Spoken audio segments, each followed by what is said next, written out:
അന്വേഷണ ഏജൻസി എന്ന നിലയിൽ ഇ.ഡി. നിലവിൽ വന്നത് 1956 മെയ് 1-നാണെങ്കിലും ഇ.ഡിയെക്കുറിച്ച് ആളുകൾ അറിയുന്നതും എല്ലാ മാധ്യമങ്ങളും ചർച്ചയാക്കിയതും ബി.ജെ.പി. സർക്കാരിന്റെ പാവകളായി മാറിയപ്പോഴാണ്. ഇപ്പോൾ ഇതാ ഒരു കണക്ക് ഇ.ഡിയെ സംബന്ധിച്ച് പുറത്തുവിട്ടിരിക്കുകയാണ്. കള്ളപ്പണ കേസുകളിൽ ഇ.ഡി 2 പതിറ്റാണ്ടിനിടെ കണ്ടുകെട്ടിയത് 1.54 ലക്ഷം കോടി രൂപയുടെ സ്വത്തുക്കളാണ്. രാജ്യത്തെ വിവിധ കോടതികളിലായി 1739 കുറ്റപത്രങ്ങളും സമർപ്പിച്ചു കഴിഞ്ഞു. കഴിഞ്ഞ 10 വർഷത്തിനിടെ രാജ്യത്തെ ഇ.ഡി കേസുകളുടെ എണ്ണം കുത്തനെ ഉയർന്നിരുന്നു. കഴിഞ്ഞ വർഷം മാത്രം 30,000 കോടി രൂപയുടെ സ്വത്തുക്കൾ കണ്ടുകെട്ടിയതായും ഇ.ഡിയുടെ വാർഷിക അവലോകന റിപ്പോർട്ട് വ്യക്തമാക്കുന്നു. കണ്ടുകെട്ടലുകളിൽ ഒരു വർഷത്തിനിടെ 141% വർധനവും ഉണ്ടായി.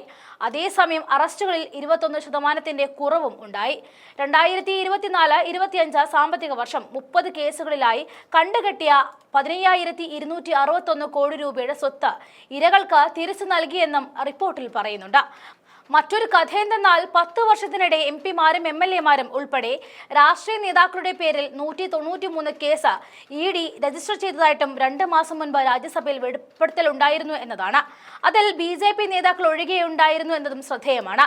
ആദ്യത്തെ കാലത്ത് വിദേശ നാണയ നിയന്ത്രണ ചട്ടത്തിന്റെ ലംഘനം മാത്രം അന്വേഷിക്കാൻ ചുമതലയുണ്ടായിരുന്ന ഏജൻസിയായിരുന്നു ഇ.ഡി.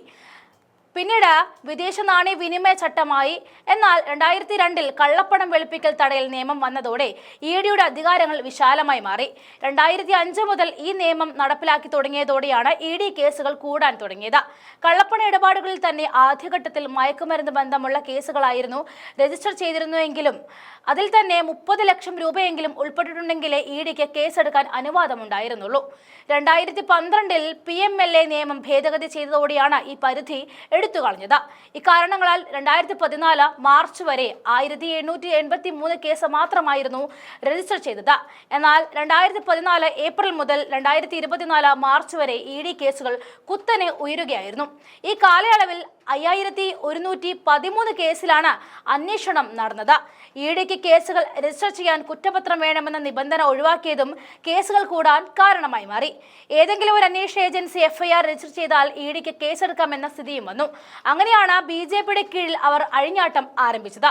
ആദ്യകാലത്ത് ജനങ്ങൾക്ക് വിശ്വാസമുണ്ടായിരുന്ന കേന്ദ്ര അന്വേഷണ ഏജൻസികളുടെ വില അവർ സ്വയം ഇല്ലാതാക്കുന്നുവെന്ന് കോടതികൾ വരെ നിരന്തരം പരാമർശിക്കാനും കാരണമായി. കേന്ദ്ര സർക്കാരിനെതിരെ നിൽക്കുന്നവരെ മാത്രം പിടിക്കുന്ന ഒരു ഏജൻസിയായിട്ട് ഇ.ഡി ഇക്കാലയളവിൽ മാറുകയായിരുന്നു.